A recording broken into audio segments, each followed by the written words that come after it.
ಈಗ ಆಗಿನ ನಮಗೆ ಅನ್ಯಾಯ, ನಮಗೆ ನ್ಯಾಯ ಬೇಕಷ್ಟೇ. ಅದು ಬಿಟ್ಟರೆ ನಾವು ಏನೂ ಇಲ್ಲ. ಅನ್ಯಾಯ, ನಮಗೆ ನ್ಯಾಯ ಬೇಕಷ್ಟೇ. ಅದು ಬಿಟ್ಟರೆ ನಾವು ಏನೂ ಇಲ್ಲ.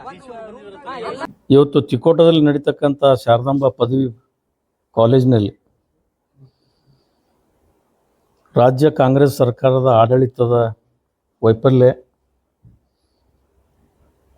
ವಿದ್ಯಾರ್ಥಿಗಳು ಪೊಲೀಸ್ ಕಾನ್ಸ್ಟೇಬಲ್ ಒಂದು ಪರೀಕ್ಷೆಯಲ್ಲಿ ಬೇರೆ ಬೇರೆ ಜಿಲ್ಲೆಯಿಂದ, ಬಿಜಾಪುರ ಜಿಲ್ಲೆಯಲ್ಲಿ ಪ್ರತಿಯೊಂದು ಹಳ್ಳಿಯಿಂದ 500-600 ಜನ ವಿದ್ಯಾರ್ಥಿಗಳು ಇವತ್ತು ಈ ಪರೀಕ್ಷೆಯಲ್ಲಿ ಭಾಗವಹಿಸಿ ಇವತ್ತು ತಿಕೋಟದಲ್ಲಿ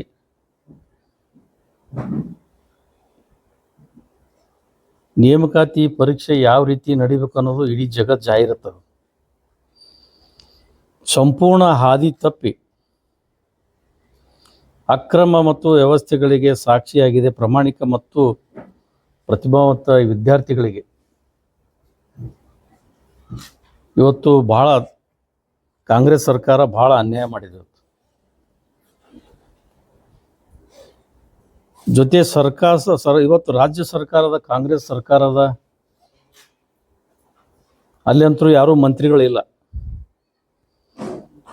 ಮಂತ್ರಿಗಳಲ್ಲಿ ಆಗಲಿಕ್ಕೆ ಇವತ್ತು ಎಲ್ಲರೂ ಓಡಾಟ ನಡೆದ. ಮುಖ್ಯಮಂತ್ರಿಗಳನ್ನೇ ಇದನ್ನು ಶಿಕ್ಷಣ ಸಚಿವರು ಈ ಖಾತೆ ಅವ್ರ ಬಲ್ಲೇ ಅದು.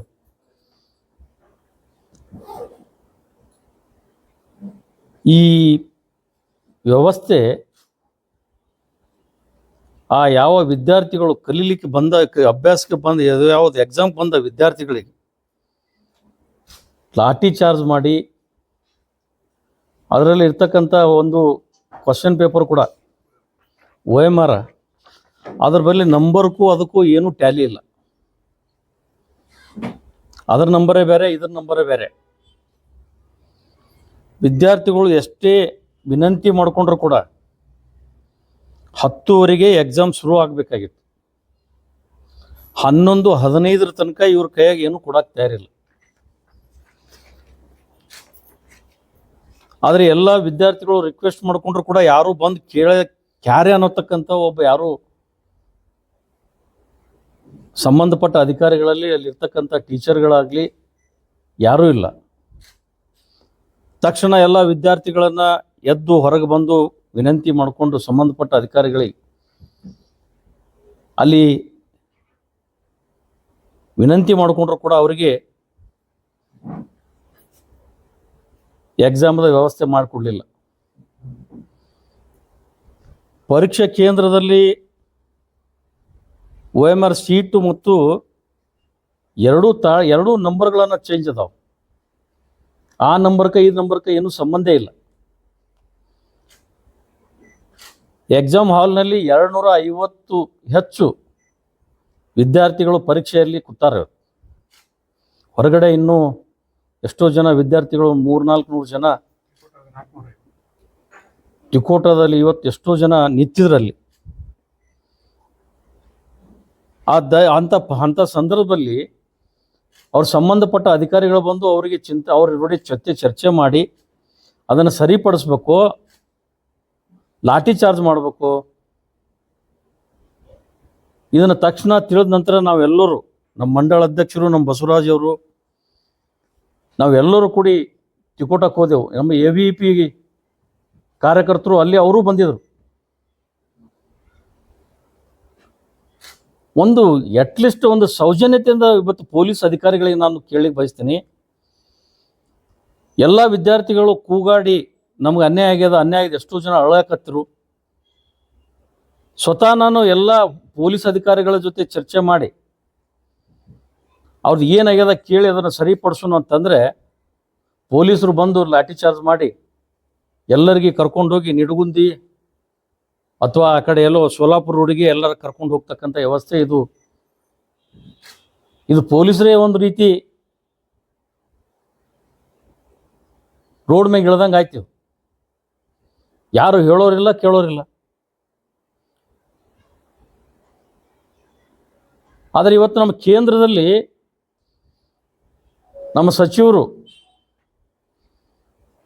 ನೀವು ರಿಸೈನ್ ಮಾಡಬೇಕು ಅಂತೇಳಿ ಲಾಠಿ ಚಾರ್ಜ್ ಮಾಡಿ ಬೀದಿಗಿಳಿದು ಎಲ್ಲ ವಿದ್ಯಾರ್ಥಿಗಳು ಕರ್ಕೊಂಡು ಹೋರಾಟ ಮಾಡಿದ್ರು. ಅದರಲ್ಲಿ ಎಷ್ಟೋ ಜನ ಗುಂಡಾಗಳನ್ನು ಕರ್ಕೊಂಡ್ಬಂದು ನರೇಂದ್ರ ಮೋದಿಜಿಯವರು ನಮ್ಮ ದೇಶದ ಪ್ರಧಾನಮಂತ್ರಿ ಮನೆ ಮುಂದುಗಡೆ ಇವತ್ತು ರಾಹುಲ್ ಗಾಂಧಿ ಅವರು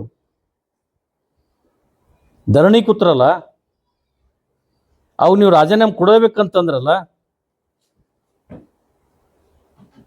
ಅವಾಗ ನಮ್ಮ ಕೇಂದ್ರ ಸರ್ಕಾರದ ಮಂತ್ರಿಗಳು ರಿಸೈನ್ ಕೂಡ ಮಾಡೋದು. ಇವತ್ತು ನೀವೇನು ಮಾಡ್ತೀರಿ ಡಿ ಕೆ ಶಿವಕುಮಾರ್ ಸಾಹೇಬ್ರೆ? ಇಲ್ಲಿರ್ತಕ್ಕಂಥ ಜಿಲ್ಲಾ ಉಸ್ತುವಾರಿ ಮಂತ್ರಿಗಳು ಏನು ಮಾಡ್ತೀರಿ?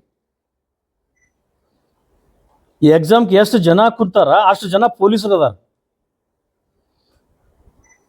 ನನಗನ್ಸೋ ಮಟ್ಟಿಗೆ ಇದರಲ್ಲಿ ರಾಜಕಾರಣ ಆಯಿತು.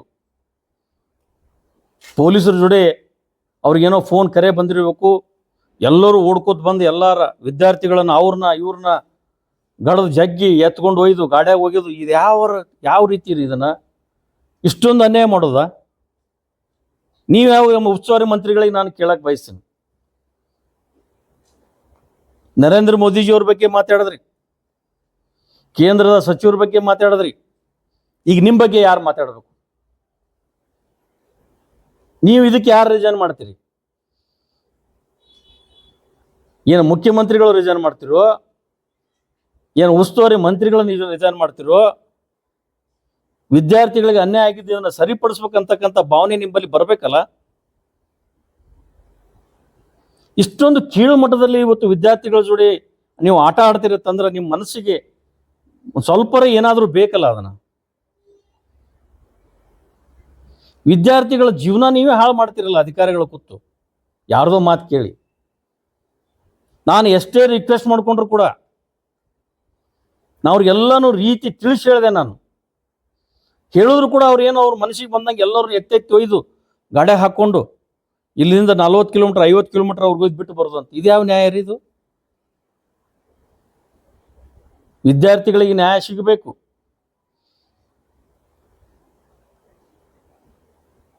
ಅದನ್ನು ಸರಿಪಡಿಸ್ತಕ್ಕಂಥ ಇವತ್ತು ಜಿಲ್ಲಾಡಳಿತ ಮಾಡಬೇಕು. ಜಿಲ್ಲಾ ಅಧಿಕಾರಿಗಳಿಗೆ ನಾನು ಒಂದು ವಿನಂತಿ ಮಾಡ್ಕೋತೀನಿ. ಎಷ್ಟು ಜನ ಎಕ್ಸಾಮ್ ಕುಂಡ್ರಲಿಕ್ಕೆ ಅವಕಾಶ ಮಾಡಿ ಕೊಟ್ಟಿಲ್ಲ, ಎಷ್ಟು ಜನರಿಗೆ ಇವು ಕರ್ಕೊಂಡು ಹೋಗಿ ಎಲ್ಲೆಲ್ಲಿ ಬಿಟ್ಟು ಬಂದಿದ್ರಿ, ಅವ್ರಿಗೇನ್ರಾದ್ರೆ ಹಾದ್ಯಾಗ ಏನ್ರ ಹೆಚ್ಚು ಕಮ್ಮಿ ಆದ್ರೆ ಯಾರು ಜವಾಬ್ದಾರಿ?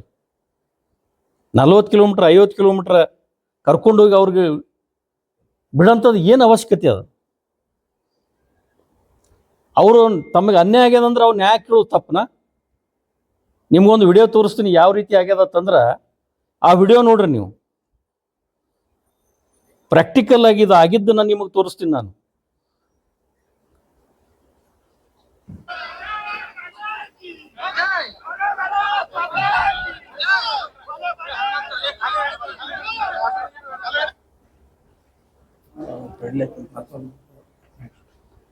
ಈ ರೀತಿ ಇದನ್ನ ಮಾಡೋದು ಸರಿನಾ? ಅವ್ರು ನ್ಯಾಯಕವಾಗಿ ಅವರು ಮಾಡ್ತಕ್ಕಂಥದ್ದು ಇವತ್ತು ಭಾಳ ಮನಸ್ಸಿಗೆ ನನಗೆ ನೋವಾಗ್ಯದ. ಜಿಲ್ಲಾಧಿಕಾರಿಗಳಿಗೆ ಮತ್ತು ಸರ್ಕಾರದಲ್ಲಿ ಇರ್ತಕ್ಕಂಥ ಮಂತ್ರಿಗಳಿಗೆ ನಾನು ಇಷ್ಟೇ ವಿನಂತಿ ಮಾಡ್ತೀನಿ. ಆ ವಿದ್ಯಾರ್ಥಿಗಳಿಗೆ ಏನು ಅನ್ಯಾಯ ಆಗಿದೆ, ಈ ಕಾನ್ಸ್ಟೇಬಲ್ ಪರೀಕ್ಷೆಯಲ್ಲಿ ಎಷ್ಟೋ ಒಬ್ಬ ಬೇರೆ ಧಾರವಾಡ ಜಿಲ್ಲೆ ಒಂದು ಹಳ್ಳಿಯಿಂದ ಬಂದಂಥ ಹುಡುಗ 10 ಕಾಲು ಬಿದ್ದು ವಿನಂತಿ ಮಾಡಿಕೊಂಡ್ರು ಕೂಡ ಅವನಿಗೆ ಗಾಡಿ ಹಾಕ್ಕೊಂಡು ಎತ್ಕೊಂಡು ತೊಗೊಂಡು ಹೋಗ್ತಾರಂತಂದ್ರೆ ಇದು ಯಾವ ಲೆಕ್ಕ ರೀ? ಇದನ್ನ ಇಷ್ಟಕ್ಕೆ ಸುಮ್ಮನೆ ಇರಂಗಿಲ್ಲ. ಆ ವಿದ್ಯಾರ್ಥಿಗಳಿಗೆ ನ್ಯಾಯ ಸಿಗಬೇಕು. ಎಂಥ ದೊಡ್ಡ ಹಗರಣಗಳು, ಅದು KPC ಹಗರಣ ಆಯಿತು. ಯಾರು ನೋಡೋಣ ಕಾಂಗ್ರೆಸ್ದವರು ಯಾರು ಬೀದಿಗಿಳಿಬೇಕಾಗಿತ್ತು? ಉದ್ದೇಶಪೂರ್ವಕವಾಗಿ ನಮ್ಮ ನರೇಂದ್ರ ಮೋದಿಜಿಯವರ ಒಂದು ಕಪ್ಪು ಚಿಕ್ಕಿ ಹಚ್ಬೇಕಂತ ನೀವು ಪ್ರಯತ್ನ ಮಾಡಿದ್ರಿ. ಅದರಲ್ಲಿ ಹಿನ್ನೆಲೆ ಯಾರ್ಯಾರು ಕೈ ಹೊಡಿತ್ತು ಏನಿತ್ತು ಅದನ್ನು ತಾನೇ ಬಹಿರಂಗವಾಗಿ ಹೊರಗೆ ಬರಕತ್ತದ. ಇವತ್ತಿಲ್ಲ ನಾಳೆ ಬಂದೇ ಬರ್ತದೆ, ಇದು ಎರಡನೇ ಮಾತಿಲ್ಲ. ಈಗ ಪ್ರೆಸೆಂಟ್ ಏನು ಒಂದು ವಿದ್ಯಾರ್ಥಿಗಳು ಕಾನ್ಸ್ಟೇಬಲ್ ಪರೀಕ್ಷೆಯಲ್ಲಿ ಈ ರೀತಿ ಗುಂಡಾಗಿರಿ ಮಾಡೋದು ಅಂತಂದ್ರೆ ಇದನ್ನು ಸರಿಯಲ್ಲ. ಈ ವಿದ್ಯಾರ್ಥಿಗಳಿಗೆ ನಾವು ಸಂಪೂರ್ಣ ಬೆಂಬಲ ಕೊಡ್ತೀವಿ. ನಾವೇನು ಇದ್ರಾಗ ರಾಜಕಾರಣ ಮಾಡಂಗಿಲ್ಲ. ಇದು ಪಕ್ಷಾತೀತವಾಗಿ ಎಲ್ಲ ವಿದ್ಯಾರ್ಥಿಗಳಿಗೆ ನ್ಯಾಯ ಕೊಡಿಸೋದ್ರಲ್ಲಿ ನಾವು ಸಂಪೂರ್ಣ ಹೋರಾಟ ನಾವು ಮಾಡ್ತೀವಿ ಅಂತಕ್ಕಂಥ ಮಾತು ನಾನು ಹೇಳಿಕ್ಕೆ ನಾನು ಬಯಸ್ತೀನಿ. ಹೈಸ್ಕೂಲ್ನಲ್ಲಿ ಕೂಡ ಆಗ್ಯದ, ಅದನ್ನು ಅಲ್ಲೇ ಮುಚ್ಕೊಂಡ್ರು. ಅದನ್ನು ಅಲ್ಲಿ ವಿದ್ಯಾರ್ಥಿಗಳು ಬಂದು ನನ್ನ ಮುಂದೆ ತೊಡ್ಕೊಂಡ್ರು. ಇಷ್ಟೇ ನಿಮ್ಮ ಮಾಧ್ಯಮದವರಿಗೆ ನಾನು ವಿನಂತಿ ಮಾಡ್ಕೋತೀನಿ, ಈ ಹುಡುಗರಿಗೆ ನ್ಯಾಯ ಕೊಡೋದ್ರ ಯಶಸ್ವಿ ಆಗೋದ್ರಾಗ ಸಿಗೋದ್ರಾಗ ನಾವೆಲ್ಲ ಹೋರಾಟ ಮಾಡ್ತೀವಿ, ನಮಗೆ ನೀವು ಸಹಕಾರ ಕೊಡ್ರಿ ಅಷ್ಟೇ.